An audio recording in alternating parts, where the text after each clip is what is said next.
2025లో భూమి ఆల్రెడీ వాళ్ళు అమ్ముకున్నారు వాళ్ళ లెక్క ప్రకారం. అంటే పొన్నం ప్రభాకర్ గౌడ్ యొక్క ఆయన ప్రకారంగా నేను ఏమంటున్నా అంటే భూమి ఎప్పుడు సెప్టెంబర్లో తను కొనుగోలు చేసినప్పుడు వీళ్ళని ఎందుకు ఇలా ప్రెస్ మీట్కి పంపిస్తున్నాడు? వీళ్ళని ఎందుకు? ఆల్రెడీ వాళ్ళు భూమి డబ్బులు ఇచ్చిళ్ళు, భూమి కొనుక్కున్నారు. మరి కొనుక్కున్న తర్వాత ఎవరు రావాలి? అనూప్ గౌడ్ రావాలి, వాళ్ళు అశోక్ గౌడ్ రావాలి, లేదంటే పొన్నం ప్రభాకర్ గౌడ్ రావాలి, వాళ్ళ కుటుంబ సభ్యులు రావాలి. కానీ మరి అమ్ముకున్న కుటుంబ సభ్యులను నువ్వు ఏ విధంగా ప్రెస్ క్లబ్కు పంపిస్తున్నావో సమాధానం చెప్పాలి. మీడియా ముఖంగా వాళ్ళందరూ వీళ్ళని పంపించిన వాళ్ళని చెప్పాలి.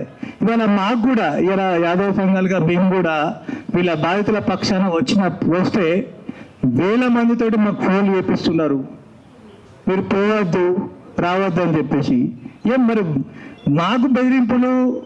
ఇప్పుడు వీలైతే కుటుంబ కలహాలు ఉంటే నువ్వు భూమి వాళ్ళు అమ్ముకున్నారు కదా, ఇప్పుడు లెక్క ప్రకారంగా ఈ భూమి అమ్ముకున్నారు, రిజిస్ట్రేషన్ అయిపోయిన తర్వాత మళ్ళీ ఆ కుటుంబ సభ్యులను ఇక్కడికి ఎందుకు తోలుతున్నాడు?